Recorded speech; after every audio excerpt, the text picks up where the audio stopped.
and we'll just try to keep it as simple as that moving forward every game. Do you know anything about the other teams in the bracket? Yeah. I just know about Lipscomb. As soon as we saw that's who we're playing, I immediately looked him up. And I've known Coach Forehand for a long time, and he does a great job and has always done a great job. So his team will be ready. There's no doubt. So we're locked in on Lipscomb right now, and I know we'll watch video and plan scouting reports for Charlotte and Tennessee as well, but in terms of just where our mindset is, it's on Lipscomb. You talk about those Christmas-like moments, those celebratory moments. This is certainly one of them, and I know it was maybe a little bit less anticlimactic because you guys knew you were in, you knew you were seated, you'd worked hard to get there. But these moments, and to be able to share this, see those guys, you're all here for that big moment. Just what's this feel like? It is another one of those things, another memory, another building block you guys are putting on this year. Yeah, I mean, any dog pile and anything we're celebrating in this great sport, it just anchors in relationships and friendships for life. I mean, we have part of our shared language is teams that win together, stay together, and it's just to know that no matter what, this is a Team 126 that will be celebrated. Be in the end zone of Death Valley, and it's just so you just want to keep building your story and building your journey, and like to think that page 126 of the Clemson baseball history book is still being written, and we'll do our best to prepare this week and to continue to have those celebratory moments. But right now it's a Lipscomb tourney, and that's just where we got to keep our focus. For you guys, the benefits of the long lineup you've had, it seems like everyone's been delivering, and I would think it allows you to maybe hit and run here or there or do other things. I think it's been a huge part of the story. What are your thoughts on it? Yeah, I mean, the first 31 games were 17-14. We're 2-8 in conference, and just made a decision that if we're going to do this, we're going to do this by pulling out all the stops, and there's nothing that we won't do. I mean, in the championship game, if you guys noticed, we ran a first and third half steal in the first inning. Like who does that? But we do, and we just started playing better once we started doing hidden ball tricks and gadget plays, and just having a little more fun playing baseball. As a baseball guy, how much fun is that? It's awesome. Yeah, I love it, and and we'll have to keep that. We'll have to keep that mindset. We're not going to add any expectations to this. We're going to keep playing like we've got house money, because we do. Our season was over after 31 games. We were going nowhere fast. We know what the other side feels like. And so for us, it's like we got nothing to lose. And we're going to keep that mindset and keep having fun playing ball as long as we can. You ever had a team that hits this well with men in scoring position or getting 2-out RBIs? It's an area of focus for sure. I mean, 2-out RBIs of all the programs I've been associated with, going back 21 years to Clemson the first time, to the playing days at East Carolina, to Vanderbilt, Maryland, everywhere, Michigan. It's always been an area of focus because they're just such a momentum creator for your offense and demoralizing on the other side as well for the other team. It's just something that, those RBIs are worth their weight in gold. It can extend an inning, and for us, it's been a priority since day one. Just those types of plays that just take that extreme mental focus to be able to deliver in those clutch situations. And you have to be able to train that way. You have to train in an environment where you're speeding them up. You get the heart rate going a little faster. You put something on the line. If we just hit off a tee all day, maybe we couldn't execute in that. But we train for those situations, and our guys have been able to deliver in them. But it's hard. It's very hard. And so I'm proud of our guys for being able to extend innings the way they have. Looking at the bigger picture of the tournament, there's 2 other teams from this state, not only in the tournament, but hosting. How big of a deal is that for this sport in this state to be able to say, there's 3 teams here that are really good, could compete, and will compete for a national championship? Yeah, no question. I think it speaks to the caliber of the talent in this state of college baseball. And you've got those other 2 teams who have won national championships, and Clemson looking to add to that list, but both teams, all 3 teams thinking that they can compete for trips to Omaha every year, and really a lot of the other teams in this state as well that and in this region, that just the caliber of baseball is outstanding. I can just speak from a recruiting standpoint.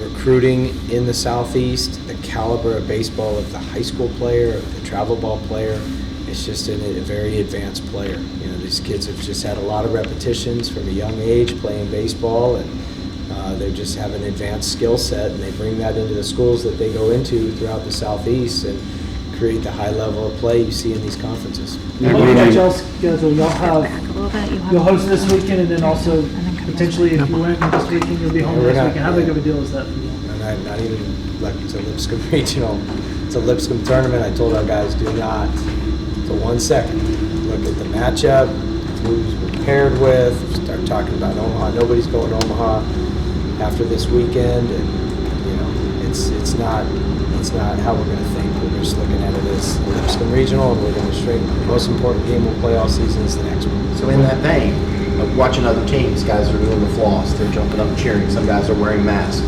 Your team, happy, but like, we haven't won anything yet. Is that the way you like this mindset? Yeah, it's that happy, not satisfied mindset for sure.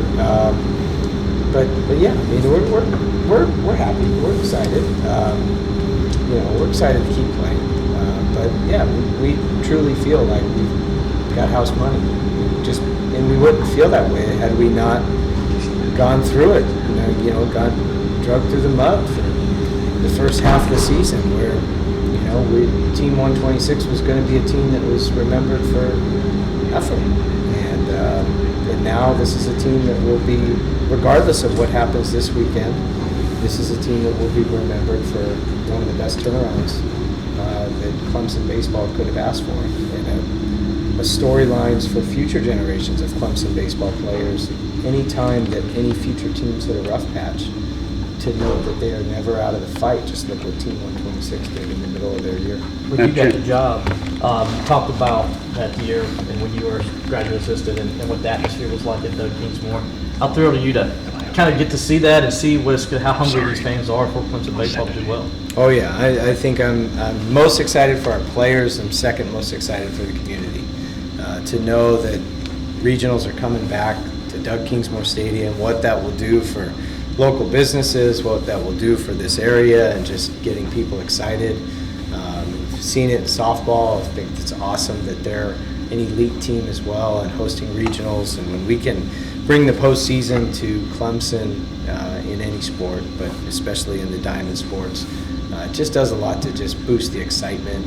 You know, gives people a lot to be able to rally around. So yeah, we're expecting a packed house, a loud environment, get those balloons out, do everything they can do to make this a 10th man atmosphere for us. That championship run series that you made at Michigan, if there was one thing that you learned about tournament play from that, what was it? Better.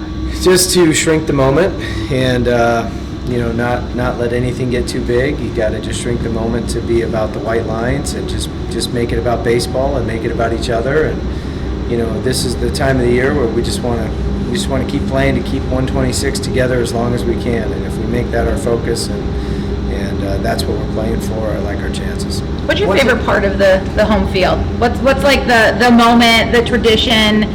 Is there a moment where like you have your like moment? I don't know. Good question. I had never thought about that. Well, then it's not a good question. That's very polite of you, though. You can say like, I don't have one. I don't know. I'll let you know some other time. That's okay. I would have to think about it. I mean, keep in mind this facility is so much different than it was 21 years ago. And I honestly look at it. I remember what it was in 2002, and then I remember the upgrades that they made when I was an opposing coach against Maryland, with Maryland against Clemson. I remember Brad Miller hit a triple in the 5th inning and won some dude in the stands a tractor, and I remember everyone going nuts. And I think my favorite thing is just remembering what Doug Kingsmore used to be like in 02 and 2011 when I was here last, or the only time I was here with Maryland, and just the energy in the stadium. It truly was the toughest place to play in college baseball. And I think I'm most excited when thinking about it now is that we're making strides to return Doug Kingsmore to that level again. It's the most hostile place to play in college baseball. And maybe we can do it this weekend.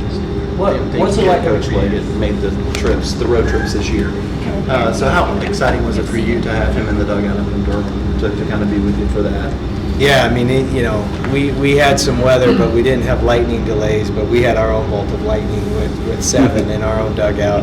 And that's what he is. He is a relentless ball of positive energy. I mean, he's a magnet. People gravitate to him. He's just got, a connection with everybody, and he does his 7 with 7 pregame at home games. He was able to do it in Durham, where he just for 7 minutes shares, some life wisdom with our guys and motivates them, and that's his superpower.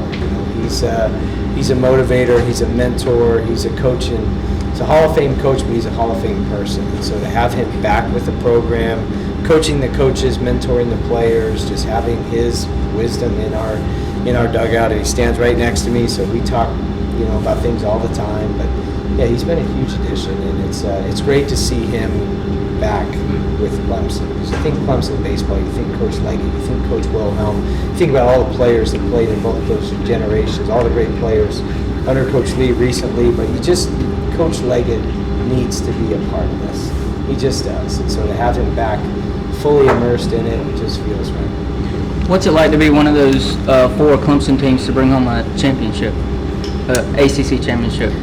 I was caught up in watching the guys, run out there and dogpile and smile, and just to have something that, anchors in a memory for them of something they'll talk about for the rest of their life, and just seeing all the Michigan teams and the Vanderbilt teams, and even this 2002 Clemson team with all these guys that come back, Michael Johnson, and get text messages from, Jared Schmidt and Jeff Baker and